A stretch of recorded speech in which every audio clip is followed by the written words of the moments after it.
Impact segment tonight. As we just told you, there's a massive distortion of the proposed Republican Medicare plan, and there's no question that President Obama and Democrats are going to try to frighten senior citizens into voting for them.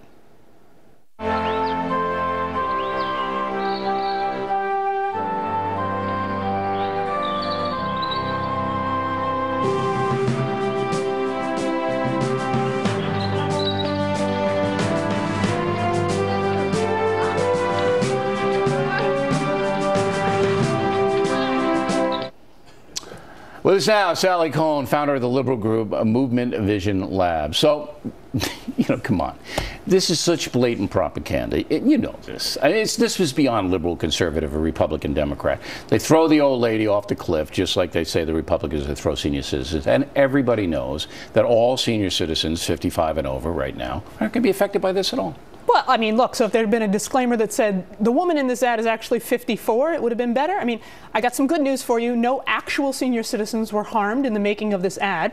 But the truth is that a lot of people, millions of people, are going to be harmed if the Republicans pass this budget. You know what? They should use some teenager then. If they throw the teenager off the cliff. Or toddlers. Yeah, there you go. Then I don't have a problem with that. Kids, because at least you're saying, in 30 years, you're going to get off hurt. The cliff. Right, okay. Well, all right, but so message Granny to over political there, all right, who's now in the Bay, she's not going to get hurt. So this is a distortion, and it shouldn't be happening. No, it's not a distortion. It's an exaggeration, but it's also an exaggeration that happens to be true. Unlike, for instance, something like death panels, which is an exaggeration that's also a lie. This is a silly ad. Why can't you guys, and when I say you guys, I mean liberal Democrats, why don't you debate it on its merits?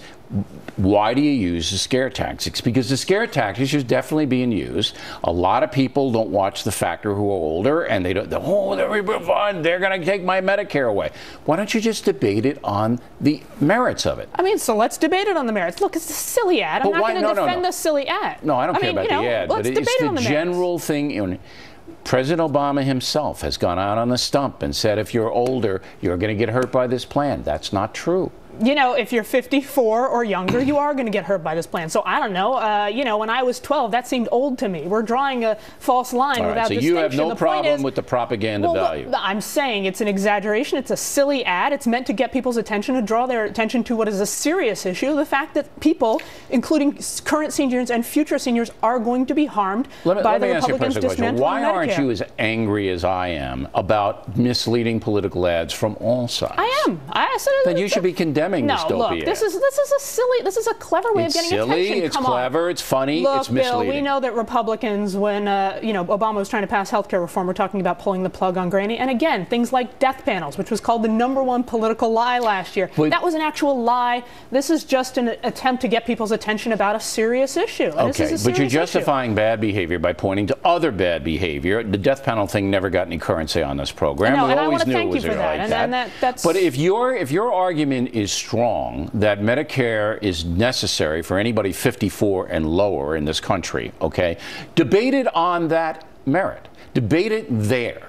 Don't try to scare Granny, and that's what the president, the Democratic Party, are doing. But look, we're having this conversation now because of that ad. I mean, this is how, unfortunately, in our reality television world, this is how you get attention for otherwise sleepy issues like Medicare. I mean, geez, come on. It's a sleazy thing to do. But, all right, now, I say that all the entitlements are going to have to be adjusted. All right, and if you have an option to go private, that is a good thing. And you say, no, you need those big entitlements, and we got to run up the score, right? I mean, Bill, there's a logic operating here that I can't understand why anyone's following it, which is, well, something bad might happen to Medicare down the road. And so in order to protect you, we're going to make sure and do something bad to it right now. I mean, it's solvent. But I don't think that's the argument that's being put forth by Ryan, the architect of this. The argument is something bad has already happened. We owe $14 trillion, and if we continue, the country will be bankrupt. Yes, but Medicare is solvent until 2024. Let's be clear. Solvent, and what we're going to do is we're going to make seniors, future seniors,